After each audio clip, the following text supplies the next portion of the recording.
What's up, guys? It's Dominique, aka That Therapist. For those of you that don't know me, I am the lead clinician and CEO for a group practice known as Yellowbird Counseling. I be wanting to say virtual, but we do in person as well. What does that mean? What's the Yellowbird Counseling? Wait. Well, we our normal day-to-day operations consist of providing individual, group, family, couples, mental health therapy in the state of Alabama, Louisiana, Mississippi, New Jersey, and Idaho. And soon to come, several more states, but that's what we do. What do we do here, though? Well, here, every Thursday, we discuss live topics that the general population can relate to and tie it back to how we could all benefit from having a therapist outside of simply just having a mental illness.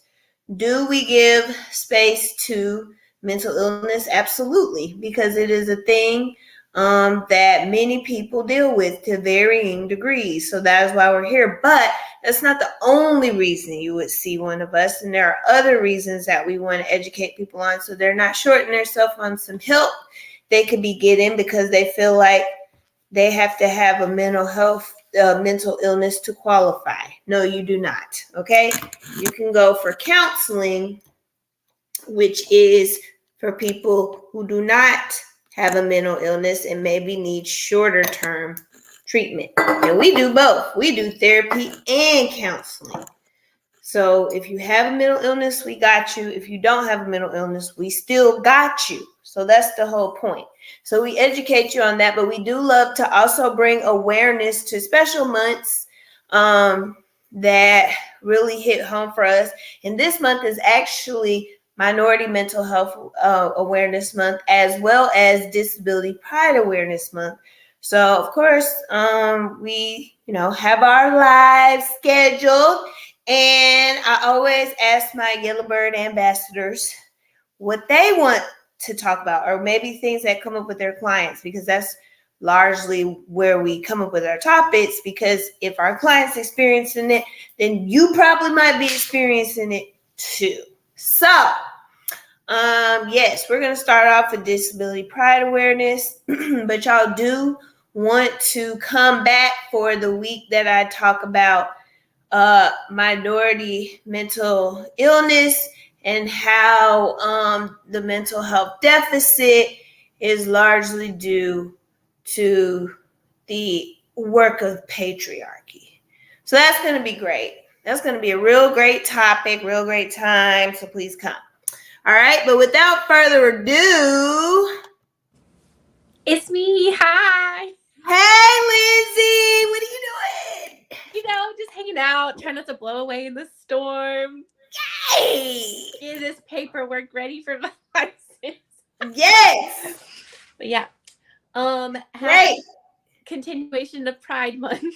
Right. Pride Month doesn't stop here, just so y'all know. Right. It's every day. Every day. Every single day. Yes, ma'am. July is Disabilities Pride Month. So I wanted to get into that because disabilities plays a big part in my personal life as well as my practice. So I was just going to talk a little bit about that tonight. Yeah. Feel free to ask any questions in the chat. But I'm going to bring up a lot of things to awareness. Yep. That maybe people haven't considered. Yep, and please share, and share with your friends and family and coworkers and other Facebook friends, because them or someone they love probably is dealing with a disability of some kind. Very common. Yes. According to the CDC, 1 in 4 adults in the United States develop a disability in their lifetime. The United Nations states that 15% of the world's population live with disabilities, and they are the world's largest minority. Yep. Yeah, that's a lot.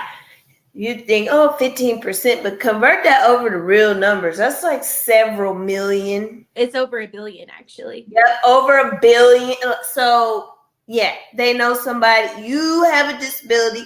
You know somebody who has a disability, or you know somebody who knows somebody who has a disability. So please share. Amen. There you go. Mm-hmm. So July is Disabilities Pride Month. March is Developmental Disability Awareness Month, and October is National Disability Employment Awareness Month. I'll get it out in just a second. That's a mouthful. It always is. Always is. So tell us the difference between all those, because I know they do remember you in March for disability, um, developmental disability awareness month. Yeah. So I in March Developmental Disability Awareness Month. Obviously it focuses on developmental disabilities, but it doesn't cover other disabilities that the disabled community experience. So that's where July Disabilities Pride Month starts. It actually started in celebration of the signing of Americans with Disabilities Act in 1990. It was also first celebrated in Boston, the first Disabilities Pride parade. Boston is known for things like that. Yeah, it's kind of interesting. Yeah, it would be Boston. Mm-hmm. But disability is part of the rich tapestry of human diversity and something that nearly all of us will experience at some point in our lives.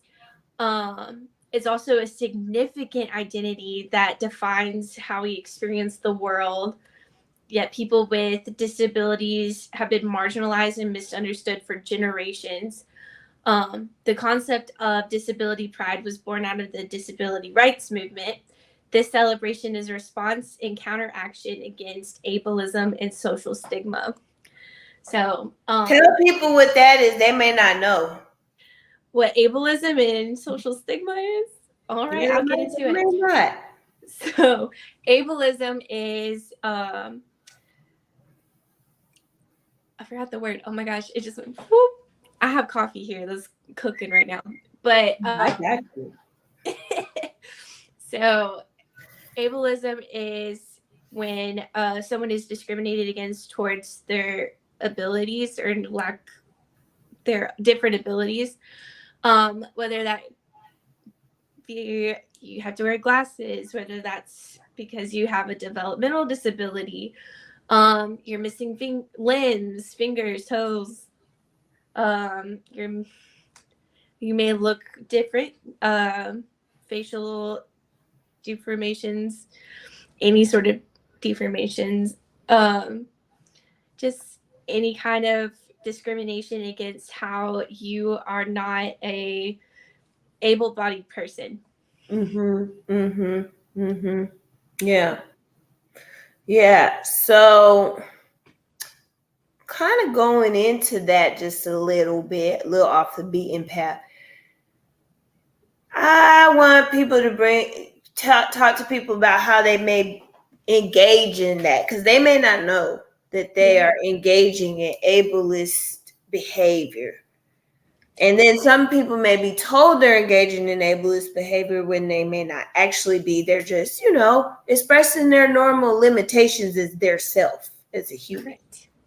Like, for instance, this is a very extreme example, but maybe a 4'11" person who identifies as female wouldn't want to marry somebody who is 7 feet tall and maybe they can't move because they would need a lot of physical strength that maybe that person may not be able to provide with their stature or with their resources.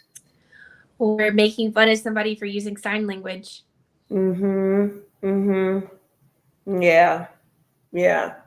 Or having to wear hearing aid devices. Yeah. Especially if you're a younger person that has to wear them. I see that a lot. Well, with any age, it affects everybody at any age, but especially with younger children that have like the cochlear implants or have to wear hearing aids. Again, glasses. I know that's a big one that everybody makes fun of. That is a disability aid. Mm-hmm. I It mean, is.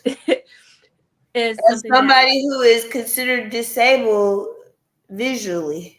Yeah.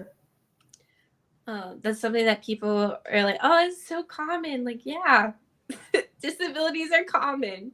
And the I one is a good one because people say stuff to me that be so like, and I know they don't know, but I have a nystagmus. It's like a gene thing sometimes. For me it is if it's congenital.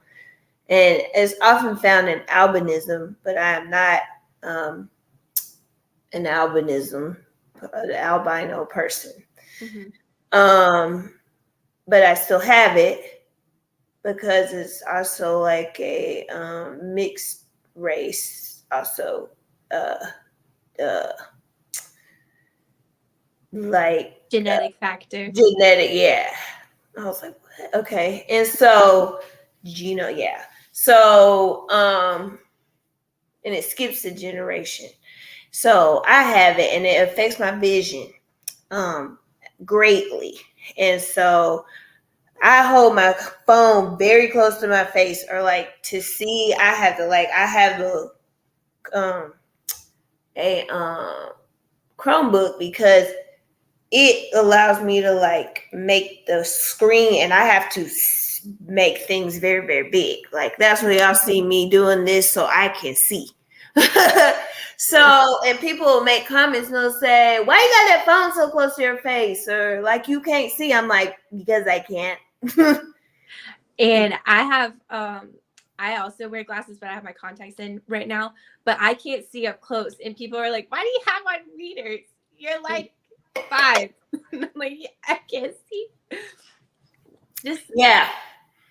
So not only can I not see, but it causes my eyes to wiggle. And people notice it. It's a lot better now, but when I was a kid, kids would say the meanest stuff.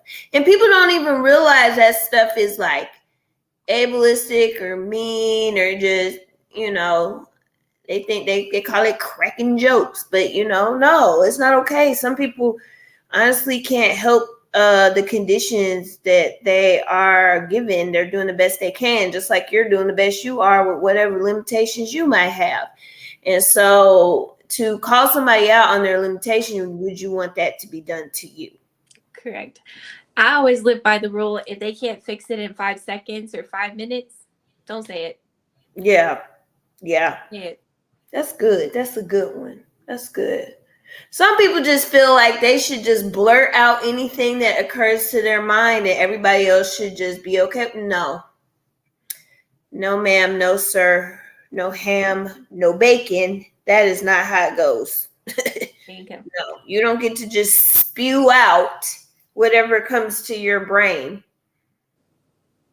You don't. It's not good social skills. So, at Yellowbird, we always try to teach kindness first. So, another thing that disabled people experience are people asking them a lot of questions about whatever disability they may have, especially if it is visible. Also, not all disabilities are visible. Like I have a spinal condition. That's not very visible. Sometimes you can see it when I walk because I hurt. But just remember that not all disabilities are visible. Don't be questioning people that are parking in the disabled parking. Like sometimes people can walk without aid, but they do need it eventually during the day. Don't question people about how much they use their aids. That's a them thing. They know their limit. And mental health disabilities are a thing too. I have a couple of clients of mine that are on disability for their mental health because it is so serious. And that is another thing that I really want to talk about today too. Depression, schizophrenia, different personality disorders, bipolar disorder, BPD is another one. I'm trying to think. PTSD, that is another big one. are all eligible to file for disability if it impacts how much you can work. And it will. Those things definitely will. Oh, for sure. I mean, with my own mental health diagnoses, I have a hard time working sometimes, and I take the space that I need. And I'm very gracious to have somebody that is okay with that. Something that me too, because I'm gonna do it too. there you go. But whenever you are working with people that have different different abilities than you, be respectful of that. You can't change that about yourself, especially if it's, physical or any of them. You can't change it. Be mindful of how you treat people in the workplace, at your job. They may have to sit down more because they don't have the strength all the time. They may have to do different tasks than you because of their abilities, and there's nothing wrong with that. And also, if you do have a disability, do not be scared of asking for aids. Do not be scared. They're there for a reason. It's like, are you gonna walk past a closet that's full of money and not take a few dollars? Right. If it's free, it's free. But sure, I sure did. I when I was in college, I had vocational rehabilitation because my eye condition is so terrible. And I felt a little way about that at first, but I'm like, but my friend who put me onto it, she said the same thing. She had a different ability, but she was like, no, if you qualify for that, it's because it's okay for you to have that. Like, that's an option for you to make life easier. It's okay. It's like you wouldn't tell somebody that needs glasses, like, oh, give me your glasses for class. No seat for you. They stand on my face. I need to get some new glasses that stay tighter on my face. Yep. I'm gonna be four-eyed or whatever y'all want to call me. It is what it is. So don't be afraid. And employers, don't make it harder on your employees. Don't make it harder. That is already hard enough being different. Don't make it harder. And it's already hard enough for everybody to go to work. Yeah. Whether you got a disability that affects your work or whether you don't, you have been like, this is a little hard. And I was reading some statistics about people with disabilities in working, especially like looking into October National Disability Employment Awareness Month. That's like, I feel like I'm chugging through that sentence, but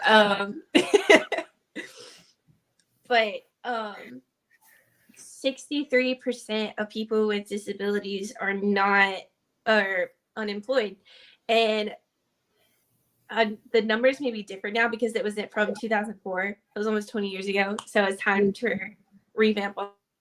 But most of the time, those people are unemployed because they can't find work.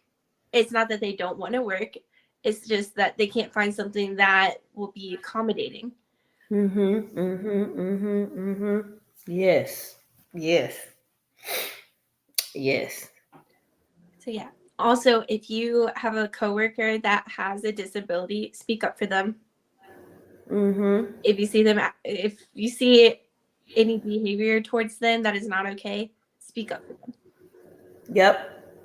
The most common one that I find myself having to speak up for is individuals on the spectrum that, people can hear about it and be like, oh, yeah, I'd be compassionate, but actually knowing somebody on the spectrum and then interacting with them is a lot different. Yes. And so I'm like, no, like I have to explain what it is to people at a level they can understand. Like they can't help that, that's not something that they're doing on purpose, like to try to cause you any type of harm. And so you need to understand, just like you can't control like the rate at which your heart is beating at, during certain things. And I have to explain it to them on that level. And it's like, so instead of being irritated with somebody, have the grace that you would want with this, it for whatever your limitation could be. Because everybody has a limitation. Nobody can do everything and anything. If you think about it, you can think of at least one thing that you know you probably are not able to do. I can't do a backflip. Right. Me either. I can't do the splits. So, I mean, but everybody has limits. Everybody has boundaries. Point blank, period. everyone should have boundaries With themselves and other people. Mm-hmm. Trying to see if there's any comments. No comments. No comments. People are taking it in. Okay, cool. So yes, that's really all really great information. Super great. Kicked my light. There we go. So yeah, so tell us maybe from a therapeutic perspective. And this kind of ties into what we were talking about last week because Shekinah was talking about how to support your loved ones with mental illness. So maybe you could talk about from a therapist perspective, like what might the therapy look like for a person with a disability, and what might it look like for a person's loved one? Ooh, that's a great question. I got a lot on this. Yeah. An easy one is if you have a client that is hard of hearing or is deaf, learn sign language from a deaf person. Mm-hmm. Don't learn it from a hearing person unless they are a child of deaf adults. Learn from somebody in the culture. Learn from somebody that knows nuances in language. It's like learning a different language from somebody that's not their native tongue. So it is harder to learn that language from them. Mm-hmm. And it is a language. Things like that. Providing different aids, making sure that your office is accessible, making sure you have room for a wheelchair to be able to turn around. Having different materials, like if your client is blind, having some things in Braille or having the access to have it in Braille so they don't have to seek it out. Trying to think of other things. For clients that have learning disabilities, having materials that are at their learning level. Being supportive of them in general as a therapist and learning about their disability, not from them, not asking them questions, but just in general. Maybe ask them, how does this impact your daily life? What do you want to work on? Is a great place to start. If you are a career counselor, finding different positions where people that have different abilities can go to work, because that is one of the most difficult parts of being disabled, is finding a job, finding a livelihood, not having to depend on government money, which is very little at that. And as a loved one, if you have a child and they're born deaf, learn sign language. Don't force them to learn how to read lips. Like, they're going to learn how to read sign language. Learn it with them. Also, sign language is really good to teach your babies anyway, because they can communicate. They have the communication skills developing. They just can't talk. I knew a baby it was so cute. I was like, look at him. I think it's so cute when babies learn how to sign, because that's how you learn how to talk with them. That's a great way to develop language skills anyway. As a loved one, learning about disabilities, learning about their mental health, not from them. Education should not fall on the person that is the impact is on. It shouldn't. It shouldn't be. If you love and support them, learn, grow. And y'all need to do that same thing if you straight about the LGBTQ community, and the same thing if you are a non-Black or brown person. The same rules apply for that too. Absolutely. Like, The beautiful thing about humanity is we have so much to learn from each other. Don't make each other's lives harder. If Mm-hmm. learning and educating yourself is hard, look into that. Right. It's not that hard to just sit down and be like, let me read about some things that I need to know about the world. Y'all can And watch you the know news. what? You can Google so much. I be Googling all the time. The Google machine, it gets you every time. Google Scholar. If you really want to know some educational things that, Google Scholar. And if you have an hour or plus to scroll on TikTok,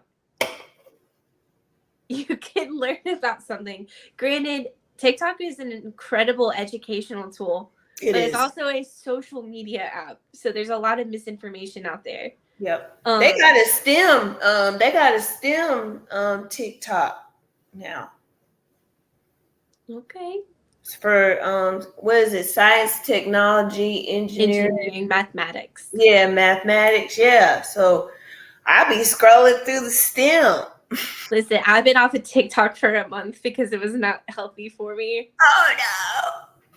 So listen, us therapists were bad about it too. Yeah. Yeah. You be really real on there. Yeah. If you have any questions about disabilities or people of color with disabilities, especially because that's like minority on top of minority, that's compacted trauma, especially like with Black women in hospitals, that is a big problem in the United States and our medical education system in general.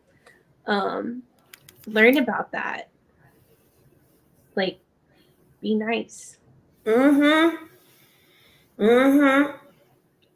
Black folks, you need to educate yourself about LGBTQ. We're gonna talk about interfaith BIPOC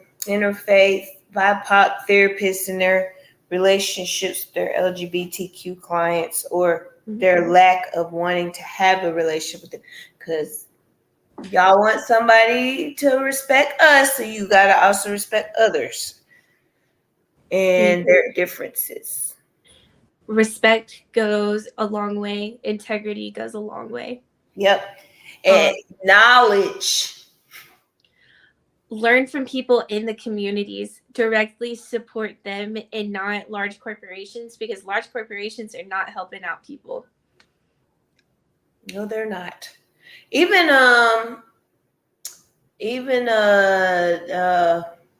some doctors will say you should, like, for pharmacies, go into like local pharmacies and not the chains. So, community supporters. Support your local community. Yeah. Best as you can. If you notice that there's not a lot of accessibility in your city, talk to your city about that, because that's government mandated and the state will pay for it. Ooh. Like, for instance, the sidewalks close to where I live on a highway, but we have sidewalks that'll like go to the schools and stuff. They had to re-pour part of the concrete because it wasn't accessible to people with people in wheelchairs or people that use strollers, things like that. So the state had to like tear up the sidewalk for a while and fix it, and now it's accessible. Yeah. See there? Speak out. Speak up. Call your local legislators, your state legislators. Yeah. Because this is all like, you have legal rights. That's the pride of this month, focusing on the fact that you have legal rights to accessibility and aid if you need it. Absolutely. And you can't be denied that. That's the whole legislation part of it, because that means folks is trying to get themselves in a legal situation if they don't. That and lawyer retainers are very expensive. Disability aids are expensive. Sometimes insurance doesn't cover what people need to live and to get around. especially wheelchairs. Like just a plain ordinary wheelchair costs thousands of dollars. Hmm. Like a car. Yeah, like a car, or a motorcycle. Oof. They're very, very expensive. So making aids that are more accessible to poor people or lower socioeconomic people. Yep. So see there, we're bringing awareness. This is important, and so this is why you need to share. So if you're on here, you need to share this live. Is again, billions of individuals have a disability. This is not like, oh, only like 500 folks. No, this is billions of people we're talking about. So you yourself have a disability, you know somebody with a disability, or you know somebody who knows somebody that they love with a disability. So please share and bring 1 in awareness. 4 American adults have one. 1 in 4. 1 in That 4. means if me, Lindsay, and 2 more of our therapists on staff are on here, at least one of us has a disability. There you have it. 25%. That's a lot, guys. That's a lot. It's a lot. So let's bring awareness to such a large population of people. The largest minority in the world. And it affects all races, all genders, all sexualities, every walk of life. Yep. So let's educate ourselves and be kinder to people and not be so quick to crack a joke. Everybody want to be so funny. You can be funny without cracking on someone else. Without being cruel. And be kind to yourself if you have one. Like, I know personally how difficult it is being like, I can't do the things that I used to be able to do. And it's so frustrating. And you get so angry and you get so depressed. It really impacts your mental health on top if you have a mental health disability. So give yourself some grace. It's okay. You're still here. You're still you. Nobody can take that from you. And you're not alone. Absolutely. Billions of people. Billions. Understand. And too, within the community of disabled people, all of us don't even have the same disability. So be kind to someone whose disability may be different from yours. Absolutely. It's amazing how quickly we turn a blind eye to our own needs when we want to criticize someone else for theirs. So I also think societally we have a problem of othering people to make us feel better about our own situation. I feel like that's why we have such a big problem with racism, ableism, homophobia, sexism. It's like an other. Like, oh, I can make fun of you because you're different than me. Oh, that makes me feel better about myself. That's all that is. You're not. And if you need to feel better about yourself in that way, that's another reason you'd give us a call. We can help you with that need to harm others in order to feel better about yourself. We can do that for you. We can. You don't have to drag people down to make your mountain taller. You don't. It's not cute. It's not. And y'all be thinking, no, a lot of adults are very cruel. And a lot of adults teach their children to be cruel. Yep. So if you are cruel, then we can help you too. All right. But you got to want to change. That's the thing with cruel folks. Sometimes they don't want to change. They want to stay like how they are. All you got to do is want to be different and we can help you. It is so much easier to turn a blind eye to your own problems to examine other people's problems. And you don't necessarily have to be cruel to be that way. I mean, everybody's guilty of it. Like, it's so much easier to focus on somebody else's faults rather than your own, because you have to actually examine your own faults. How did these get here? How are these impacting me? How is this making me feel? And there's Yep. nothing wrong with having faults. Nobody's perfect. You just can't make other people's lives harder because you don't want to deal with your stuff. Yep, exactly.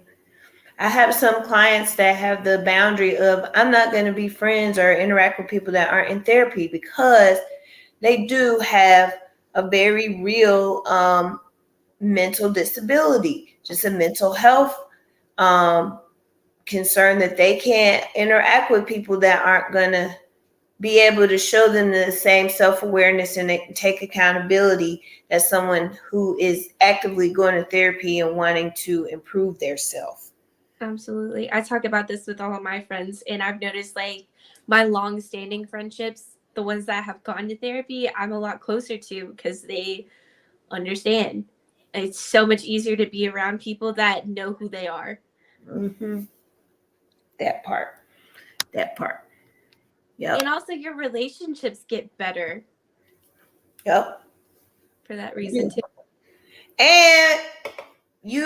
And then the people that are out here just miserable that just want to try to get under your skin, they won't be able to. Because they'll say, well, you did this, that, and the third. And you being aware of yourself, you'll say, you're right. That was wrong. I should not have done that. I apologize. How can I make up for it? And then what they going to do? Then you done took your power back from them because you okay with the mistake you made and you were okay with fixing it. But when you try to run from your mistakes, not take responsibility, then you're actually in a weaker position. It's true. Yep. Well, this was great, Lindsay. This was great. What kind of closing comments might you have for our guest? Ooh, if you have the funds, donate money to organizations that help people get aids for their disability. Fund education on disabilities. If you want to learn more about them, reach out to the communities, especially sign language. Everybody I know that is either deaf or a CODA, a child of deaf adults, they always say learn sign language from a deaf person. The Alabama School of the Deaf and Blind, they have incredible programs where they teach people sign language. It's a great resource. I'm trying to think. NAMI is good for like mental health related things that you want to get more education about. If you are a business owner or if you work for a business that doesn't have accessibility, speak up. It is against the law. Like a bunch of laws, it's very illegal to do. Stores have to be accessible. If you're having a difficult time looking for a job and you are a disabled person, reach out to a career counselor that has an LPC license. I know we all had to take career counseling classes, so we all have, every single LPC has a resource to give out to folks. It hasn't changed in over 20 years. So even if your therapist has been in the game for a minute, they know about it. Study up on ableism and especially how it impacts people of color.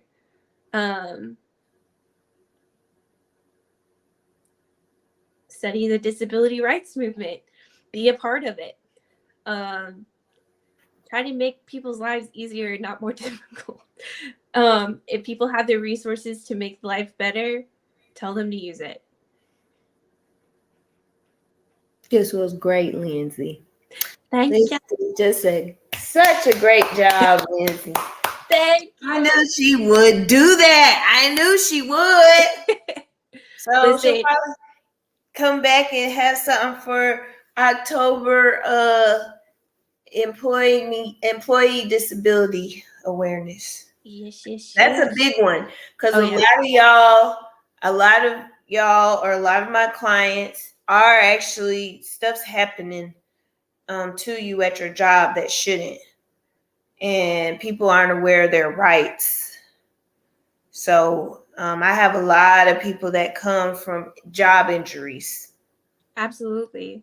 Yep. And especially racism in the workplace, that is a big one. Yep. That it really impacts you in such a way that is so profound that you may not even realize what you experienced was racism, because it is so ingrained in workplaces. Yep. That's why I'm going to talk about how the patriarchy has affected our mental health and brings a continued deficit to the area of mental health for minority populations. Sure am. That's this month.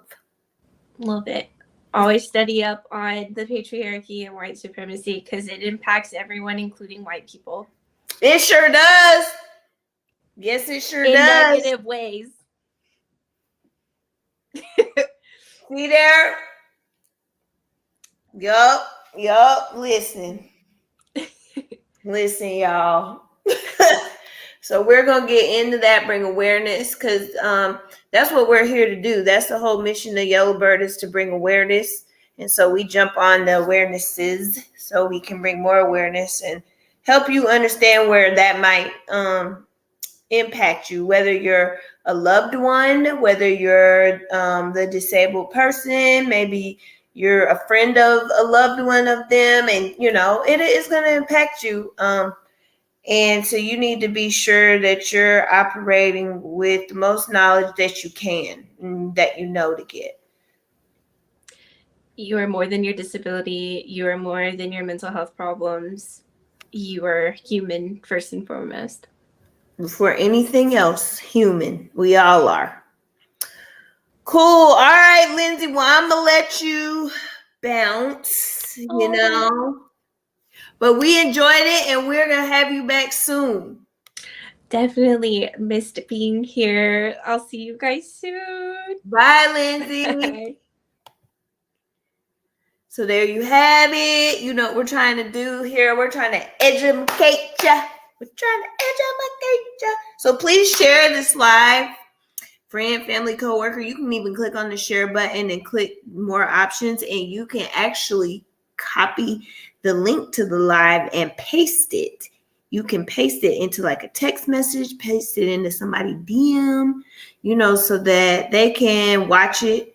I often copy and paste live links to my clients. Like, I did a live on that.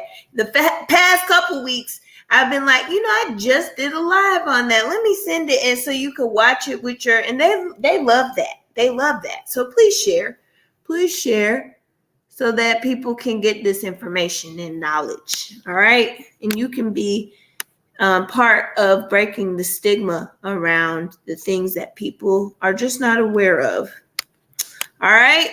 But again, this is also Minority Mental Health Awareness Month. So we will be doing some discussion on that. We'll also be talking about some relational things. So definitely you want to keep in touch with us this month, because we're going to have at least one or two topics that you or someone that can benefit from. So we'll see you next week. Bye.